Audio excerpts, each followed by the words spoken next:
कार्यक्रमाचे मुख्य सत्कार मूर्ती आहे, ज्यांच्यासाठी या कार्यक्रमाचं आयोजन केलं गेलं आहे, असे आदिवासी बांधवांची सेवा करणारे आदिवासी सेवक बंधू भगिनी व निराधार माझ्या सर्व बंधू भगिनींनो, पितृतुल्य मातृतुल्य सन्मान्य नागरिक बंधू आणि भगिनींनो,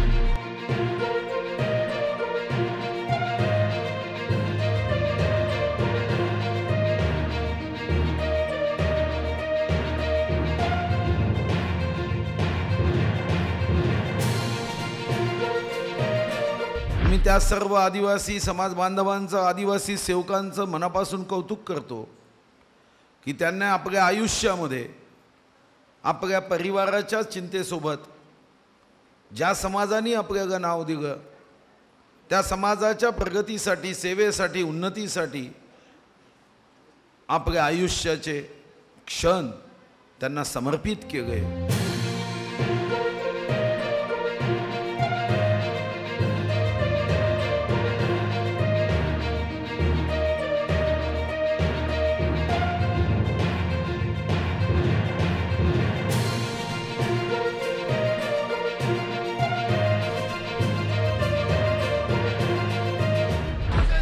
या मंचावर उपस्थित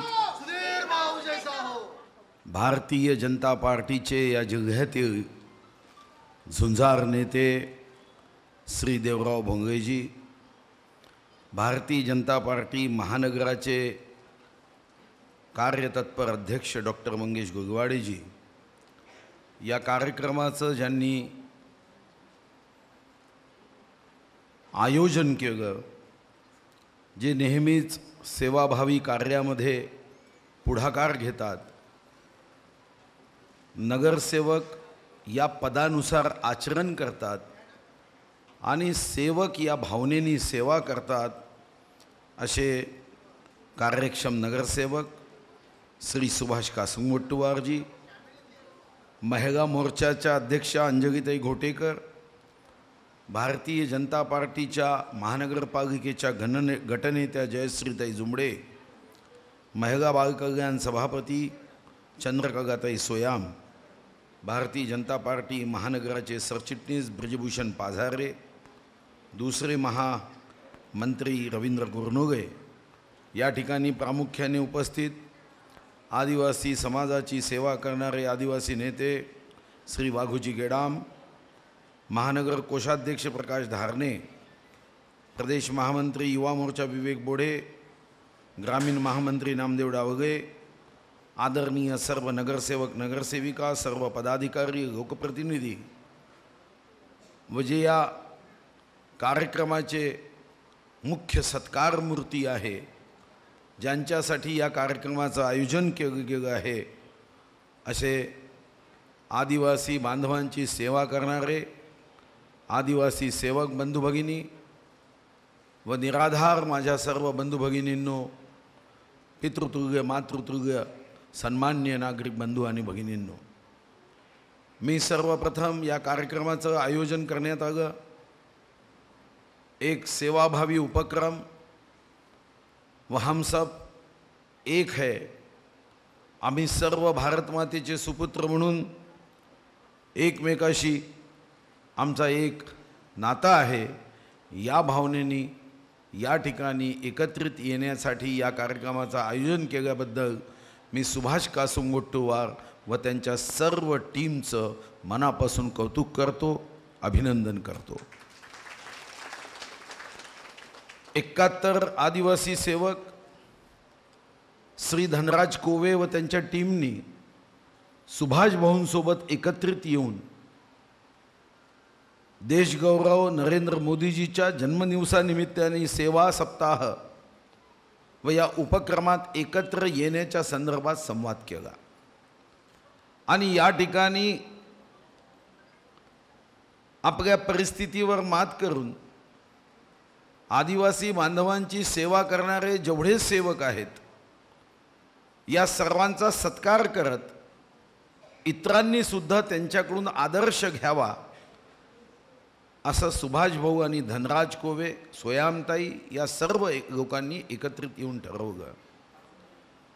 मी त्या सर्व आदिवासी समाज बांधवांचं, आदिवासी सेवकांचं मनापासून कौतुक करतो की त्यांनी आपल्या आयुष्यामध्ये आपल्या परिवाराच्या चिंतेसोबत ज्या समाजाने आपल्याला नाव दिलं त्या समाजाच्या प्रगतीसाठी, सेवेसाठी, उन्नतीसाठी आपल्या आयुष्याचे क्षण त्यांना समर्पित केले व आदिवासी सेवक म्हणून त्यांनी आपल्या आयुष्यामध्ये जे काम केलं त्याचं कितीही कौतुक केलं तरी ते कमी आहे.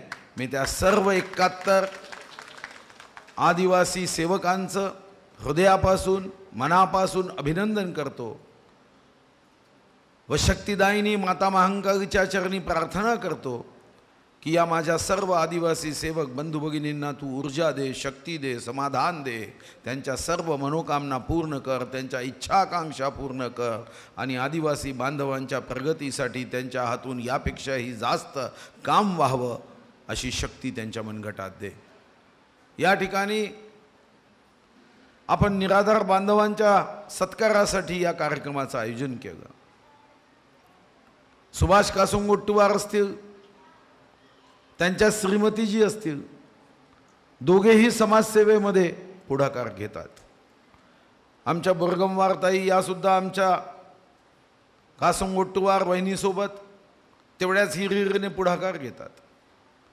एक मोठी समाजसेवेची भावना घेऊन काम करणारी टीम या प्रभागात आहे, या वार्डात आहे. सत्तेपेक्षा सत्य महत्त्वाचं, सेवा महत्त्वाची ही भावना त्यांच्या मनात आहे.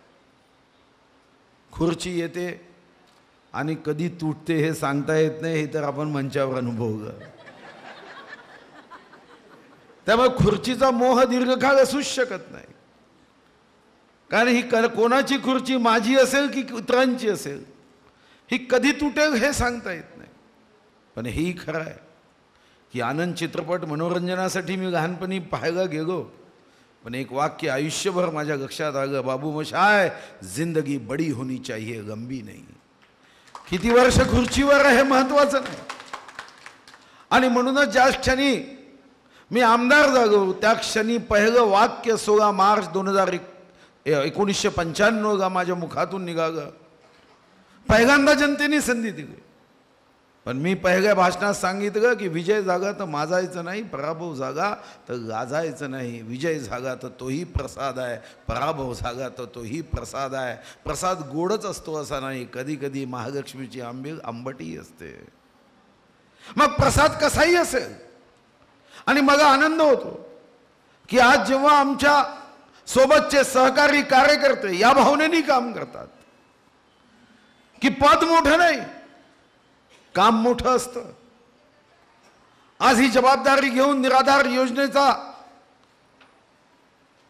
लोकांना पोहोचवण्याचं काम केलं.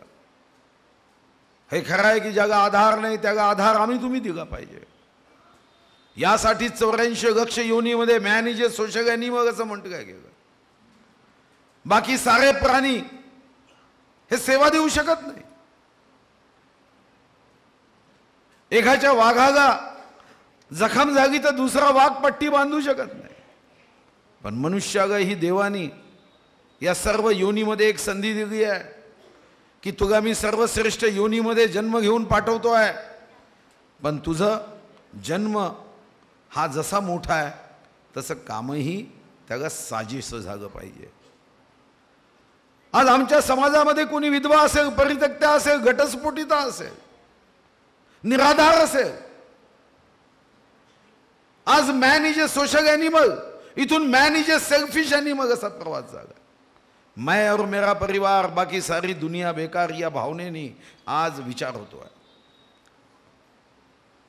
अशा प्रसंगात निराधार बांधवांना एकत्र केलं, भगिनींना एकत्र केलं, या ठिकाणी त्यांचा सत्कार केला.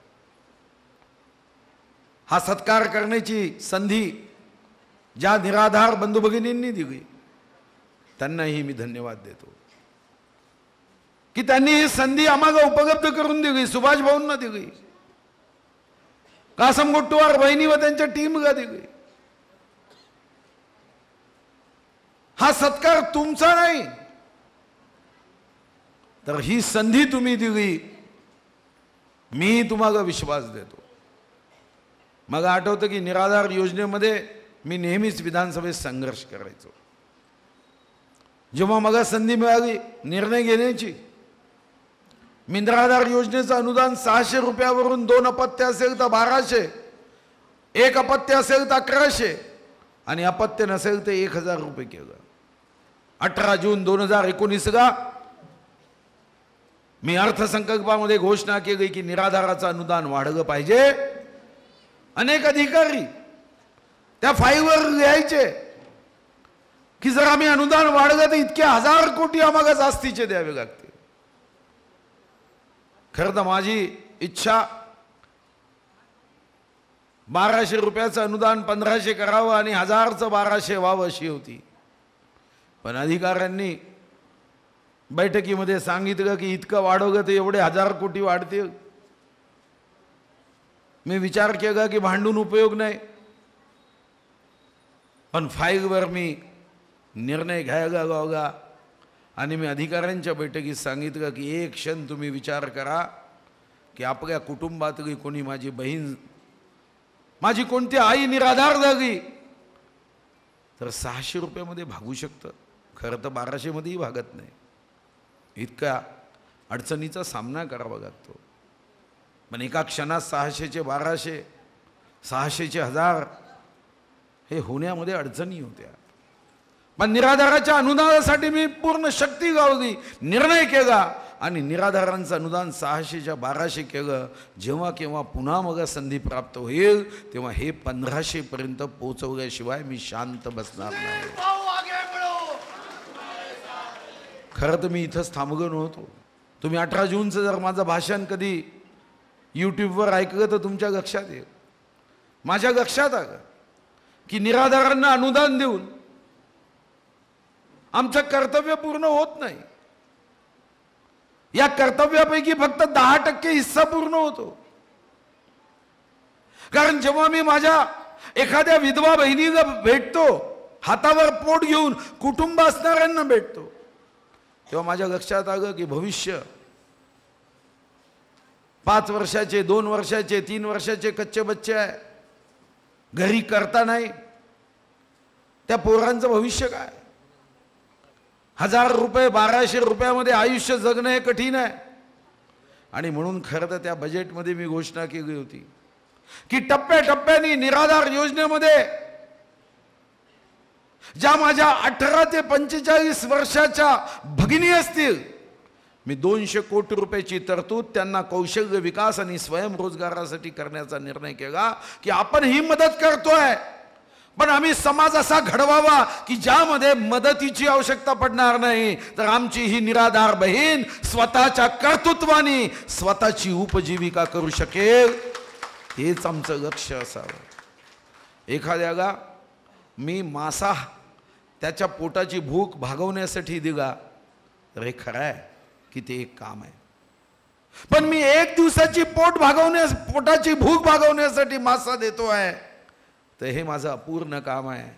माझं काम की रोजची भूक भागवण्यासाठी मासा पकडण्याचं प्रशिक्षण जर मी दिलं तर हा मासा देण्याच्या ऐवजी तो मासा पकडण्याचं ट्रेनिंग हे आयुष्यभर त्याला स्वतःच्या पायावर उभं करतं. ही भूमिका मी मांडली, 200 कोटीची तरतूद केली.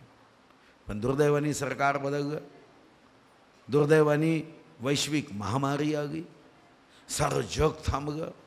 लॉकडाऊनमध्ये घराच्या बाहेर जाता येत नव्हतं. एकमेकाला मास्क घालूनच एकमेकाला भेटता येत होतं. पण जेव्हा मास्क आलेत तेव्हा मीही विचार केला, खरं तर या मास्कनी सुद्धा आपल्याला एक संदेश दिला. जेव्हा मी N95 मास्क एखाद्याच्या चेहऱ्यावर पाहतो तेव्हा मनात तो चेहरा हनुमानजी सारखा दिसायला सुरुवात होते. मी विचार केला की मास्क घातल्यावर हा जो तुमच्या माझ्यामधला हनुमानजी आहे, हनुमानजी म्हणजे सेवेचं प्रतीक होता. हनुमानजी स्वामी नव्हते. आयुष्याच्या शेवटच्या क्षणापर्यंत सेवा करण्याचं नाव म्हणजे हनुमानजी. मी विचार केला की मास्क घालून आम्हा सर्वांना हनुमानजीचा चेहरा देऊन सेवा करण्याचं मार्गदर्शन या संकटात सुद्धा तुम्हाला मला मास्कच्या माध्यमातून ईश्वराने शिकवलं. आज आमच्यासमोर अडचणी आहे, आमच्यासमोर अडचणी आहे. मी जेव्हा जुना इतिहास वाचतो, इतिहासामध्ये अनेक गोष्टींचा अभाव होता, पण सेवा, करुणा, परोपकार समाजामध्ये याचा प्रभाव होता. अतिथी देवो भव, दारावर आलेला उपाशी जाता कामा नये. त्या सोनेरी मुंगसाची कथा की अश्वमेध यज्ञ झाल्यानंतर सुद्धा त्या मुंगुसाचं अर्ध अंग सोन्याचं जागं नाही, पण एका गरीब 15 दिवस उपाशी असणाऱ्या एका कुटुंबानी हातात आलेल्या चपातीचा एक तुकडा 25 दिवस उपाशी असणाऱ्याच्या पहिले ताटात टाकला आणि आपल्या पोरांना, कच्च्या बच्चांना म्हणाले की आपण तर 15 दिवस उपाशी आहे, हा 25 दिवस आहे, 10 दिवस अजून आपण थांबू, पण पहिले त्याची भूक ही आपण मिटवण्यासाठी केलं पाहिजे. तिथं मुंगुसाचं अर्ध शरीर सोन्याचं त्या पत्रावरीच झालं, कारण आमचे संस्कार, आमचे विचार हे सेवाभावी होते. श्रीमंत होणं गुन्हा नाही, पण तुमच्या तिजोरीत जेव्हा धन आहे तेव्हा तुमच्या मनात त्या करुणेचा क्षण असला पाहिजे. मनात करुणा आहे, मनात परोपकार आहे, मनात सहकार्याची भावना आहे. दुःखी ज्याच्यावर वेदना सहन कराव्या लागतात, याला मदत करणारा जर हात असेल तर हा हात पवित्र आहे, जो मी तुमच्यामध्ये बघतोय. आदिवासी सेवकांच्या हातामध्ये ती पवित्रता बघतोय. तीच पवित्रता या ठिकाणाहून घेऊन आपल्याला जायचं आहे. माझ्या दृष्टीने सर्वात महत्त्वाची काही गोष्ट जगात असेल जी अनमोल आहे, ज्याची किंमत ही मोजता येत नाही, आणि ती या जगातली गोष्ट म्हणजे आशीर्वाद आहे. आज तुमची सेवा करताना आम्हाला इतर कोणत्याही गोष्टीची अपेक्षा नाही, पण तुमच्याकडे एक अनमोल गोष्ट आहे आणि ती म्हणजे आशीर्वाद. या आशीर्वादाची किंमत जगात कोणीही पारखी करू शकणार नाही. बस या कार्यक्रमाच्या माध्यमातून आम्ही फक्त आशीर्वाद मागतोय. आशीर्वाद द्या या सर्व परोपकार करण्याची इच्छा घेऊन काम करणाऱ्या लोकप्रतिनिधींना. हा आशीर्वाद हवा आहे स्वतःसाठी नाही, स्वतःच्या परिवाराच्या उन्नतीसाठी नाही. हा आशीर्वाद हवा आहे की यापेक्षाही जास्त समाजाच्या दीन दुर्बल शोषित वंचिताची सेवा करण्याची देवा आम्हाला बुद्धी दे, या आशीर्वादातून शक्ती दे. ही शक्ती जर तुमची आशीर्वादातून आम्हाला प्राप्त झाली तर या वंचिताची सेवा करता येईल. ही शक्ती आम्हाला या आशीर्वादातून आज हवी आहे. सुभाष भाऊ, कासमोट्टवार वहिनी, आमच्या बोरगमवारताई, खरं तर मी इथं आल्यानंतर आमच्या बोरगमवारताईंना काय बघून काय बघू नये इतकं कौतुक करत होते.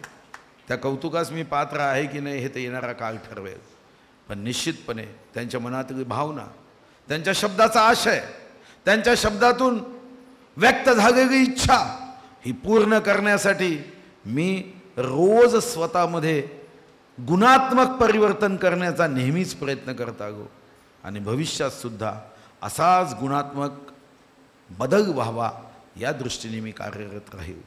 सिंहावगवकन हे गीत केलं, त्या गीतकारांचंही मी धन्यवाद देईल. जे गाणं त्यांनी गीत म्हटलं त्यांनाही धन्यवाद देईल. सुभाष भाऊनी सिंहावगवकनवर एक चांगलं गीत केलं, अतिशय उत्तम कल्पकता त्यांच्यामध्ये आहे. नेहमीच उत्तम काम करण्याच्या भावनेने ते काम करतात. मी त्यांचंही मनापासून कौतुक करेन. या कार्यक्रमात सर्वांचा सत्कार माझ्या हातूनच झाला पाहिजे असा सुभाष भाऊचा खरा तर आग्रह होता, पण मी सुभाष भाऊंना म्हटलं की मगा अजून काही कार्यक्रम आहे, मगाही देवानी पोट दिलं आहे, भूक लागली आहे, सकाळी मी काही खाल्लं नाही, त्यामुळे मी सर्वांचा सत्कार केला तर उशीर जर जागा तर मगाही अडचण येईल. आणि त्यांना देवरावजीच्या माध्यमातून मी संदेश दिला की मी जरी 71 म्हणजे 142 लोकांचा सत्कार करू शकलो नाही तरी प्रातिनिधिक रूपामध्ये मी सत्कार करेन. आणि इतरांचा सत्कार हा मंचावर असणाऱ्यांनी प्रत्येकाने आनंदात, उत्साहात, सन्मानाने करावा, अचूक करावा. जे काही त्यांना आपल्याला या ठिकाणी प्रमाणपत्र द्यायचे आहे, मग थोडी गडबड दिसत होती, कारण प्रमाणपत्र नाव उभं राहायचं असं न करता प्रमाणपत्र इथं ठेवले पाहिजे, आणि नाव घेऊन ते प्रमाणपत्र आणि पुस्तिका तिथं दिल्यात तर गोंधळ होत नाही. आनंददायी वातावरणात हा कार्यक्रम व्हावा. आपल्या सर्वांचा सन्मान योग्य पद्धतीने करताना अपेक्षा एवढीच आहे की तुम्ही तर आयुष्यामध्ये इतरांसाठी जगलात आणि या पुढे समाजामध्ये तुमच्यासारख्याच लोकांची आवश्यकता आज जाणवते आहे। तुमच्यापासून इतरांनीसुद्धा मार्गदर्शन घ्यावं, सेवा मार्गावर त्यांनी पुढे जावं, या अपेक्षेने तुम्ही आम्ही सर्वजण एकत्र आलो आहे। आदिवासी बांधवांसाठी सुद्धा नेहमीच सेवा करण्यामध्ये आम्ही अग्रेसर राहिलो। आज जुबली हायस्कूलच्या मागे आपण शहीद बाबूराव शेडमाकेंचं एक मोठं असं स्टेडियम त्यांचं स्मारक म्हणून उभं करतो आहे। या शहीद वीर बाबूराव शेडमाकेंचं पोस्ट तिकीट काढताना सुद्धा मी पुरस्कार घेतला। अनेक आदिवासी बांधवांची लोकसंख्या असणाऱ्या गावात आपण त्या ठिकाणी वीर बिरसा मुंडांच्या नावाने आपण सभागृह निर्माण केले। आदिवासी बांधवांच्या उन्नतीच्या अनेक योजना करण्याचं सौभाग्य मला प्राप्त झालं। आदिवासी विद्यार्थ्यांसाठी आजपर्यंत फक्त आश्रमशाळेत ते विद्यार्थी शिकायचे आणि समाजाच्या मुख्य प्रवाहापासून दूर राहायचे।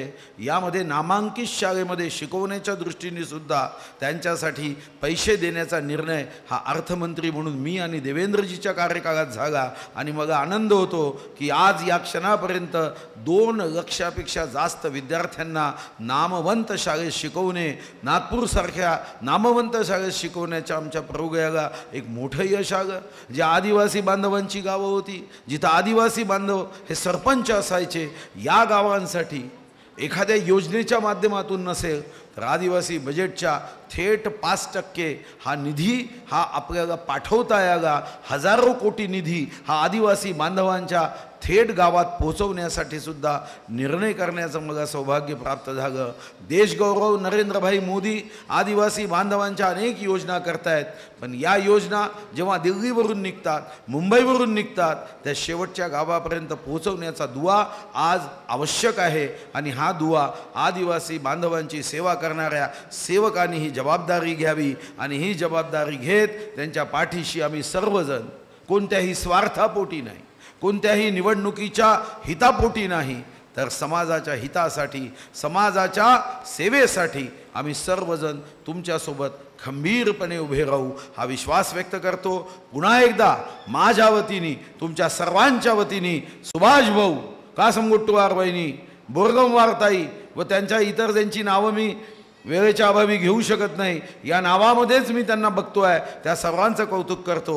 यांनी अशाच पद्धतीचे कार्य करावी, अशाच पद्धतीची सेवा घडावी आणि सेवा जर आपण घडवली तर त्याचं पुण्य हे निश्चितपणे पुढच्या जन्मात कामी येतं।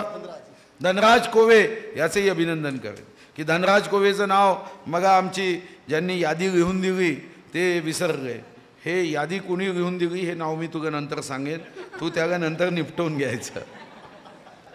पण धनराज कोवे यांनी सुद्धा यामध्ये पुढाकार घेतला आणि मी धनराज कोवेंनाही सूचना करेन की आयुष्यामध्ये ही सेवा अतिशय पुण्य देणारी आहे, जी जन्मोजन्मी कामी येते। मी कधी कधी मनात विचार करतो की पुढचा जन्म चांगला घडवायचा असेल तर जेवढं पुण्य आत्ता करता येईल तेवढं आत्ता केलं पाहिजे, आणि हे पुण्य करायचं असेल तर माननीय मोदीजींनी सुद्धा हाच संदेश दिला की त्यांनी काल स्वच्छता करणाऱ्या कोरोना योद्ध्याच्या पायावर अभिषेक केला। मी मनात विचार केला की काशी विश्वनाथचा अभिषेकाने तर पुण्य प्राप्त होत असेल, पण पहिलं पुण्य या सेवा करणाऱ्या कोरोना योद्ध्याच्या पायाचा अभिषेक करून माननीय मोदींनी प्राप्त केला। हा अनमोल आशीर्वाद आहे, ही अनमोल शक्ती आहे। धनराज कोवेजी असतील, सुभाष भाऊ असतील, यांनी या ठिकाणी या कार्यक्रमाच्या माध्यमातून ही शक्ती वाढावी यासाठी काम केलं। मी धनराज कोवेजींचंही अभिनंदन करेन। धनराजजी, अशा कार्यक्रमाचं तुम्ही आयोजन करा, आदिवासी बांधवांच्या प्रगतीसाठी कार्यक्रमाचं आयोजन करा। मी निश्चितपणे तुमच्या पाठीशी खंबीरपणे तन मन धनाने उभा राहील। जय हिंद, जय महाराष्ट्र, जय विधान।